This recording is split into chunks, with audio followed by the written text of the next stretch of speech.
I'm live right now. You see how wet I am? My clothes are soaking wet. Soaking wet. I left the hospital.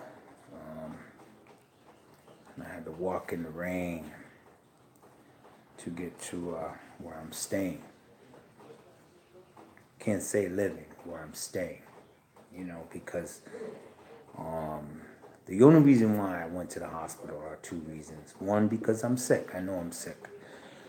Two is because I was told that to check myself into the hospital would be a quick way to get the benefits that I need so that I can have some kind of structure, some kind of stability in my living, benefits, Social Security, things like that, being that, I am disabled.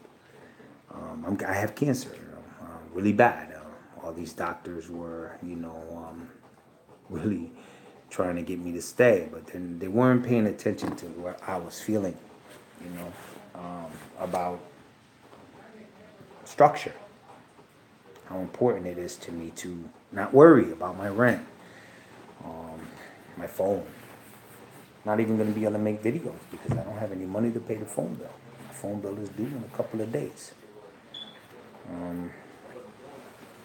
I got people calling me talking about how they're gonna help me and this and that and stuff like that. But this is what it is. This is what it's always been. Words, words, words. Nobody's looking out. Nobody's paying attention to what is really going on. What's happening? That the clock is ticking. It's ticking on many levels. It's ticking for me in life. It's ticking for me in homelessness. It's ticking for me in every way. I mean, I'm out of food. I have no money. Nothing. But they're telling me, hey, we're gonna help you. But the kind of help that the social worker was talking about was, if if the treatment prolongs, and she can get me into a place. It's like a hospital. It's like another hospital. She pointed out the room that I was in. It's like a room like this. It's like a room just like this, but only bigger. It's a fucking hospital room. I'm gonna be a patient. Maybe they'll even order me to wear a gown like they used to do in prison. Just order you around, And I told her, I'm not, I want to be able to ride my bike and, get out of myself for a little while. I'm not paying attention to, you know, a roof over my head where the kind of roof that she was talking about. It sounds like prison, just like it, no different. Can't go when I want to go. Can't move around when I want. Can't cook nothing if I want to cook it. I want to bring out PICS real fast, and PICS is the stages of the post-release symptoms of progression. The progression as far as post-incarceration syndrome, the progression stage as far as you know where you at, and how you're going down the pattern, the road that inevitably leads you to prison. The last part of it is which in turn sets the stage for arrest and incarceration. That's the stage 6 part. So nobody's really paying attention to these things because they really don't know about them, because that's exactly how they want you to be without you knowing about them. But I'm gonna read the first stage of it. The first stage of this post-release syndrome is marked by helplessness and hopelessness due to the inability to develop a plan for community reentry, often complicated by the inability to secure funding for treatment or job training. And homelessness. I put homelessness because nobody really puts homelessness. I put the homelessness on the side because that is that should be number one. That should be number one. You gotta have a couple. I'm gonna open the thing, see how big it is inside. Just hold it up for me. Wow. So anyways, I was wondering who did it. so that's the first stage, the secure funding for treatment or job training, and homelessness. I put homelessness. Homelessness is important because, see, this is what, is inevitably, in my wake. Nobody wants to help me, They tell me good things, but they don't want to help me. I got one person that can help me, but won't, and I know why. But he doesn't want to see that. That's just his own self. I feel sorry for him that he won't pay attention to it because he's in a position to help me. And if I was in that position, trust me, I would have helped a million times, not just once. He could have made a million mistakes, and I still would have been there for him. But that's the difference between me and everybody else. Stage 2 is marked by the intense, immobilizing fear. See, this is how I feel. You know what I mean? I couldn't even sit still to wait for these people to start getting ready to start the process for this treatment that I need. I need this treatment, the treatment that I've been talking about, as far as how Osborne Correctional Facility and the nurses over there, the doctors over there, and didn't want to treat it. Didn't want to treat it. They wanted to tie me to the bed during treatment. They just allowed it to go through my body to a point where now they don't have a choice. Now they got to make moves so that they can pretend like they're trying to treat me. All right, but none of that was real. Now, none of that was happening because, like I said, in the paperwork that I have here, as far as refusing, I didn't refuse treatment. They wanted to tie me to the bed. And that's right here in this paperwork right here. That's right here. That's not refusing treatment. That's not refusing treatment. I'm refusing to be chained to a bed. And I gave you a quick insight on why that was. Stage 3 is marked by the emergence of intense free-floating anger and rage and the emergence of flashbacks and other symptoms of PTSD. Flashbacks. See, that's all I had was flashbacks. Everybody telling me things that I heard before, but it always ended in the same way. Flashbacks. These weren't a figment of my imagination. These were legitimate words thrown in the air, and nothing was going to end it. Nothing was going to come of it. This is what was actually happening today. And this is it. It's in pics. It's right here. It's here. It's here. It's here. Right here. It's right here. In this paperwork. Right here. 6. See these 6 things right here? This is what I'm reading right here. It's called the post-release symptom progression. Post-release, meaning after release, and how you end up back in the system. You know what I mean? These things. Listen to them.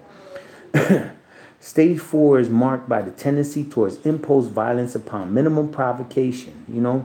I'm not a violent person, so that's not even the case may be. My impulse is like, I'm out of here. Fuck you, and I'm going to handle this myself. I know what to do to make this happen, because if I wait for you to happen, my back will be against the wall, and that's how it was before. And then I came out swinging, and I end up in the wrong places. I end up with the wrong women, and I end up getting violations of protective orders because I'm in a place that I shouldn't have been in, but I had no choice. So that was what completely always brought me to violations of protective orders, because I end up getting with a woman that has things, has a car, has a place, all this stuff. These things that I worry about, the stuff right here, you know what I mean? And that used to be my quick fix. Get with a woman with the stuff and keep it moving.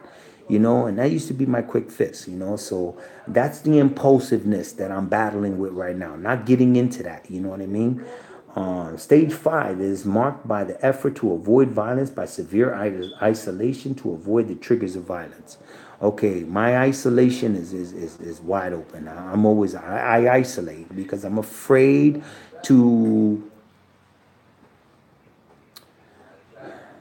do the same thing.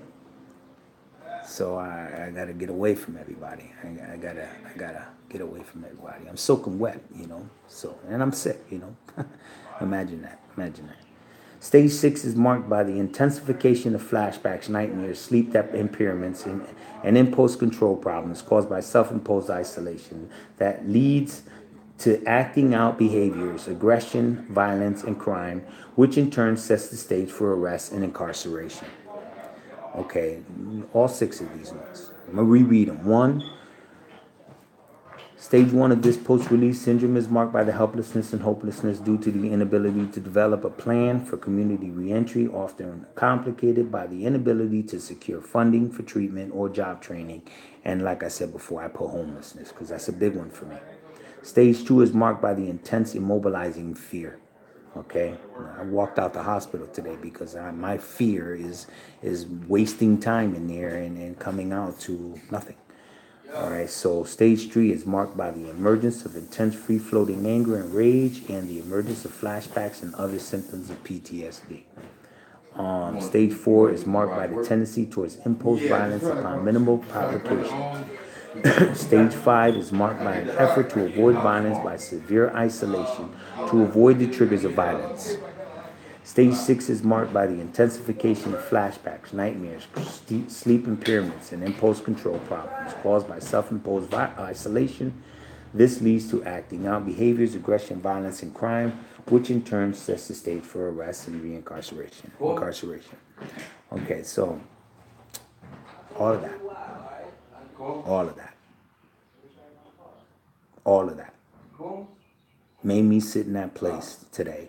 And everything that everybody told me, as I watched the time blow holes through everything that everybody was saying, this is how I began to feel. All of that. The hopelessness, the helplessness, abandonment, flashbacks, all these things, impulsiveness, all these things. You know, I told the social worker in there to look this stuff up, and I told her to read those 16s because that's what I'm feeling. But I told her to go down to the next level where it says reducing the incidence of PICs. And she said she didn't have what was written on my paperwork versus the one she had just looked up in the internet. And it's important because if you can't find this in the internet, it's exactly what I was saying from the beginning, that they know you're sick. They know that they're causing this, but they will not let the general public know. And so this part here says reducing the incidence of PICS, post-incarceration syndrome. Since PICS is created by the criminal justice system, policy and programming, and our well-intended but misguided attempt to stop crime, the epidemic can be prevented and public safety protected by changing the public policies that call for incarcerating more people for longer periods of time. She didn't find that. That first sentence, since PICS is created by the criminal justice system policies and programming, she didn't find that on her paperwork when she was looking for it. That wasn't in there. That wasn't in there. That is important. That wasn't in there. That piece of information wasn't in there, and she couldn't find it on the internet. Nobody was paying attention. Everything that was being said to me, nothing, which is what she described to me, was a hospital ward in a prison. I wouldn't be able to come and go the way I feel like coming and going. I wouldn't be able to ride my bike, cook a meal if I felt like doing that. That's what she described to me. And then they were looking at me like I'm the one who's wrong here. You know, that's what this is all about, coming home. This is what it is, coming home. When you come home to nothing. Unless you have parents and siblings that are willing to reach out to you, and you screw that up. That's your business. That's your fault. But when you don't have none of those things, you know, the stage is already set for you to go back to prison. Because you start feeling these things. You start feeling them. You feel these things you feel.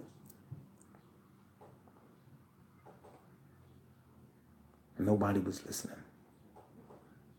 Nobody.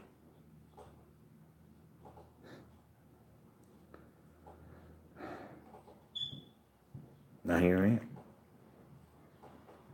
I was allowed to get sick in Osborne Correctional, and I'm sick. Last night I had a fever of 102. Imagine that. I could barely move, you know. But nobody was paying attention to what I was saying. This is how I'm feeling. And the way I was feeling was created by the Department of Corrections, by the justice system. There is no help for inmates coming out of the system. They'll tell you there is, but there isn't any. This is why the recidivism is so high. There's no help. You could be dying, and there's no help.